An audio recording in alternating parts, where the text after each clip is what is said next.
Stephen wiped the rain from his face as he surveyed the muddy construction site. The heavy downpour from the morning had turned the terrain into a slippery, uneven mess, but he and his crew had a job to do. Their employer had recently purchased the land, and it was their task to assess the site and plan for the construction of a new office building. The area was mostly cleared, with a few old structures still standing, but the muddy ground made their work difficult. As the crew spread out to take pictures and document the terrain, Stephen noticed something unusual. Out of the corner of his eye, he saw a faint movement in the mud. He froze, squinting through the rain. Was that an animal? He took a cautious step closer, his boots sinking into the muck. The movement came again. A slight twitch, barely visible beneath the thick layer of mud. "Hey guys," Stephen called out, but his crewmates were too far away to hear him over the rain. He crouched down, his heart pounding as he brushed away some of the mud. What he saw made his stomach drop. It was a small, fragile creature, a puppy, barely alive, its fur caked in hardened mud. Its chest rose and fell in shallow, labored breaths. "Oh no," Stephen whispered, his voice trembling. He immediately started digging, his hands working frantically to free the animal. The mud was heavy and stubborn, but he didn't stop until he had carefully lifted the puppy out of the ground. It was so weak it couldn't even whimper. By now, the rest of the crew had noticed Stephen's absence and made their way over. Their faces turned pale as they saw what he was holding. "Is that a puppy?" one of them asked, his voice filled with disbelief. "It's alive, but barely," Stephen said, cradling the tiny animal in his arms. "We need to get it to a vet, now." Without hesitation, Stephen handed off his camera and tools to his crewmates and rushed to his truck. The nearest vet clinic was only 15 minutes away, but every second felt like an eternity. As he drove, he kept glancing at the puppy, praying it would hold on. How long had it been trapped in the mud? How had it even ended up there? The questions swirled in his mind, but there was no time to dwell on them. When Stephen arrived at the clinic, an employee was already waiting outside, alerted by his earlier call. She helped him carry the puppy inside, where they were directed to a small examination room. The vet was still finishing up with another patient, so the employee began running some preliminary checks. "It's in bad shape," she said softly, gently wiping away some of the mud with a warm cloth.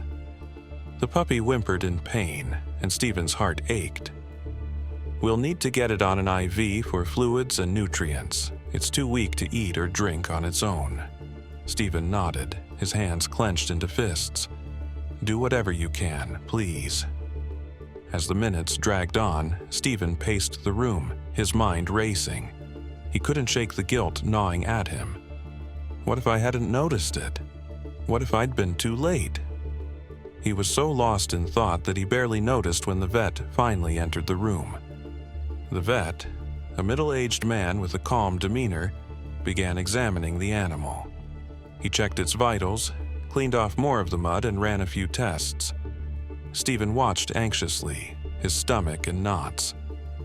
After what felt like an eternity, the vet turned to him with a strange expression. "Stephen, I need to show you something." Stephen's heart sank. Was it bad news? Had the puppy not made it?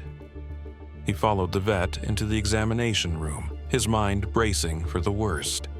But when he saw the animal sitting on the table, his fears were momentarily put to rest. It was alive.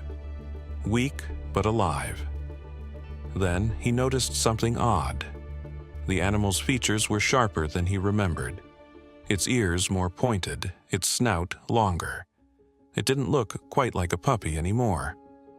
"Stephen," the vet said gently, "this isn't a puppy. It's a fox." Stephen stared at the animal, his mind struggling to process the information. A fox? But how? The vet explained that the fox must have been trapped in the mud for days. possibly buried during the land-clearing process. Its small size and mud-covered fur had made it easy to mistake for a puppy. Despite its ordeal, the fox was surprisingly resilient. With proper care, it would make a full recovery. Over the next few weeks, Stephen visited the clinic regularly to check on the fox. He watched as it grew stronger, its fur regaining its natural reddish hue. The bond between them was undeniable, but Stephen knew the fox belonged in the wild. When the day finally came to release the fox, Stephen felt a mix of emotions. He was proud of what they had accomplished together, but he would miss the little creature that had unexpectedly come into his life. The Wildlife Center had chosen a safe, secluded area for the release, far from any construction sites. As the fox bounded off into the trees, Stephen stood there for a moment, a smile on his face. It was a bitter-sweet ending, but he knew it was the right one. The fox was where it belonged, and Stephen had gained a story he would never forget. Stephen returned to the construction site a few days later, his perspective forever changed. The land they were building on was more than just a project. It was a living, breathing ecosystem. He made sure his crew took extra care to respect the environment, knowing that every corner of the site could hold unexpected surprises. As for the fox, Stephen liked to think it was out there somewhere, thriving in the wild. And whenever he passed by the site, he couldn't help but glance at the spot where he'd found it, a reminder of the day he'd saved a life and discovered something extraordinary. If you enjoyed this story, don't forget to share it with others who love heartwarming tales of rescue and discovery. Every life, no matter how small, has a story worth telling.